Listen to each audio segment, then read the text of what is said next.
Car आज हम लोग डीएलएड प्रथम सेमेस्टर के जो विज्ञान पेपर है इसके अंतर्गत आने वाला जो लेसन 2 है वनस्पति जगत, इसमें पौधों के विभिन्न भाग एवं उसके कार्य के बारे में आज हम लोग यहाँ पर अध्ययन करेंगे।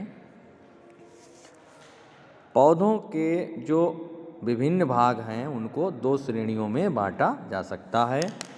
ठीक, पौधों के जो 2 भाग हैं इनको विभिन्न श्रेणियों में 2 श्रेणियों में बांटा गया है। एक है मूल तंत्र जिसको हम रूट सिस्टम बोलते हैं और दूसरा है प्ररोह तंत्र जिसे हम शूट सिस्टम बोलते हैं। ठीक, तो आज का जो हमारा टॉपिक रहेगा ये केवल रूट सिस्टम पर है। आज हम लोग केवल इसका जो पहली श्रेणी है रूट सिस्टम, आज हम केवल रूट सिस्टम के बारे में यहाँ पर पढ़ेंगे। क्या होता है रूट सिस्टम देखते हैं।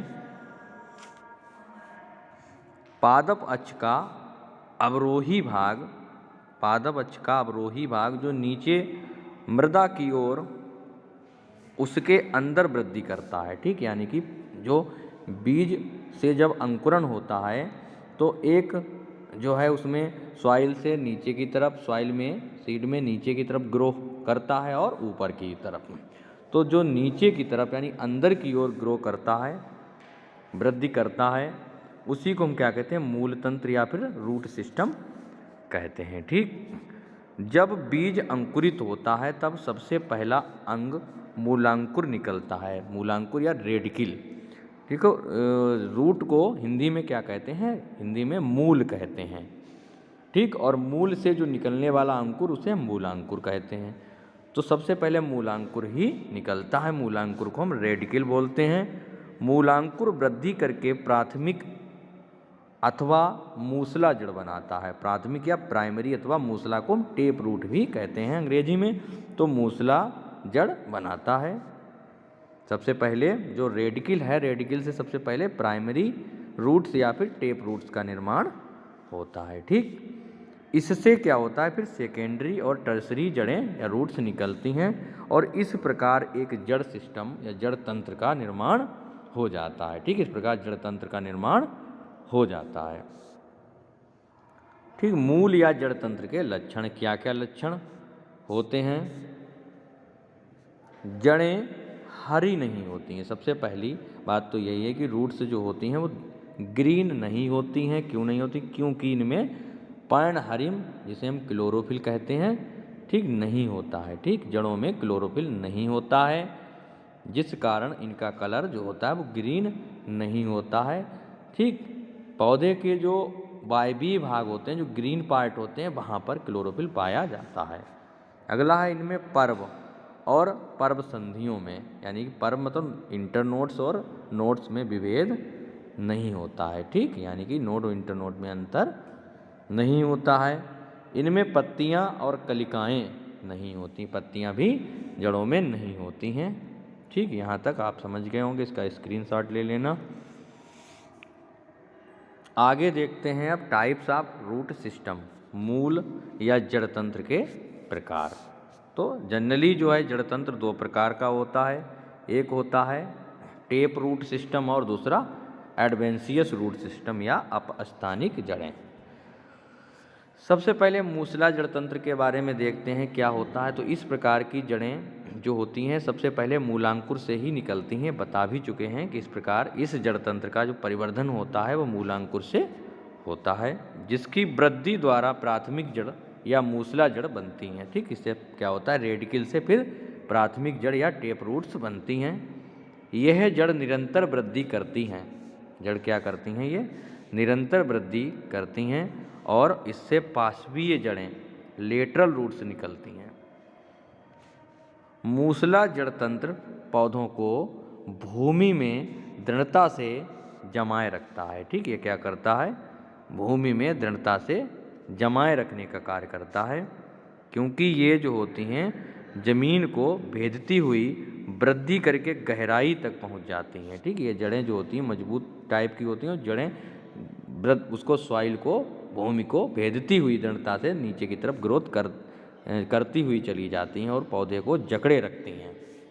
यह जो होती हैं द्विबीजपत्री पौधों में जैसे चना, गुड़हल, नींब आदि में पाई जाती हैं। ठीक। ठीक, तो मूसला जड़ जो है ये डायरेक्ट इनका निर्माण कहाँ से होता है अगर पूछा जाए कि टेप रूट का निर्माण, तो रेडिकल से होता है।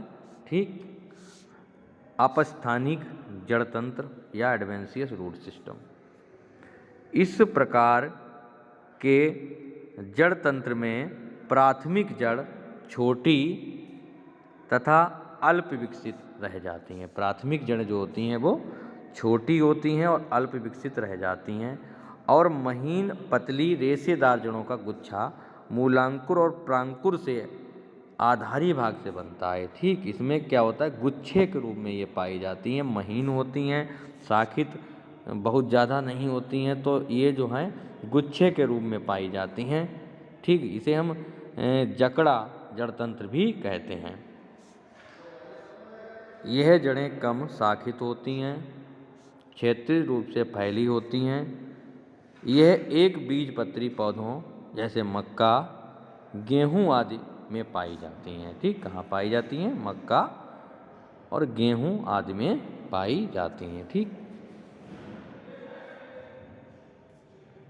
इसके बाद मूल या जड़ तंत्र के कार्य, मूल या जड़ तंत्र के कार्य, function of root system, function of root system. ठीक,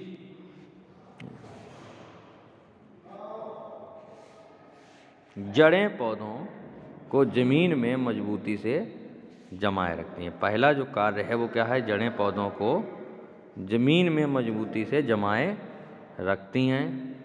अगला है, जड़ें मृदा से जल और खनिज लवण अवशोषित करके ऊपर की ओर परिवहन करती हैं। ठीक, यानी जड़ों का जो मुख्य कार्य होता है वो जमीन से, भूमि से क्या करना, खनिज लवण को अवशोषित करना और ऊपर वायवीय भागों तक परिवहन करना। ठीक, ये जड़ों का कार्य होता है। जड़ें अपने आकार की रूपांतरण से विशिष्ट कार्य करने में, जैसे कि खाद्य भंडारण होता है, स्वांगीकरण होता है, वायुमंडलीय आर्द्रता होता है, अवशोषण होता है आदि में जो है अहम भूमिका निभाती हैं। ठीक, जड़ों का जो आपने देखा होगा कि जड़ें जो हैं वो बदलकर रूपांतरित में अपना आकार बदल लेती हैं, जैसे कि गाजर हुई, ठीक, आलू है, आलू तो एक तना है, जैसे गाजर है और शलजम वगैरह, तो ये क्या होता है, ये अपना रूपांतरण जो है बदलकर कहीं खाद्य जो है पदार्थों के भंडारण में, ठीक, इस तरीके से ये यूज होती हैं। यहाँ पर ये मूसला जड़ है, ये थोड़ी सी मजबूत टाइप की होती है और इनका जो है रेडिकल से निर्माण होता है। ठीक, इस तरीके से ये थोड़ा सा ये इस ब्रांच्ड, और ये ज़मीन तक अंदर जो है बढ़ती चली जाती हैं और पौधों को मजबूती से रोके रखती हैं। ठीक, इसके बाद जो अपस्थानिक जड़ें होती हैं ये हल्की टाइप की होती हैं, मतलब रेशेदार जड़ें होती हैं, इस तरीके से महीन होती हैं। ठीक, इस तरीके से ये बहुत ज़्यादा गहराई तक नहीं जाती हैं। ठीक, इस तरीके से ये जड़ें होती हैं। ठीक, तो आज हम लोगों ने जो है क्या सीखा, आज हम लोगों ने रूट सिस्टम के बारे में सीखा, जड़ों जो है जड़ के बारे में सीखा, जड़ के लक्षण सीखे, जड़ के प्रकार सीखे। दो प्रकार की होती हैं, एक तो मूसला जड़ तंत्र और अपस्थानिक जड़ तंत्र। ठीक है, this is very important for your DElEd examination. ठीक है, इसको अच्छे से तैयार कर लेना, इससे हमेशा एक प्रश्न आपके विज्ञान पेपर में आता है और इस बार भी आएगा, इसलिए इसको अच्छे से लर्न कर लेना। उम्मीद है कि आज का टॉपिक आपके समझ में अच्छे से आ गया होगा। मिलते हैं फिर अगले टॉपिक में, सूट सिस्टम लेकर के आएंगे। ठीक, आज रूट सिस्टम हो गया, फिर अगले टॉपिक में सूट सिस्टम हम लोग पढ़ेंगे। ठीक, तब तक के लिए नमस्कार।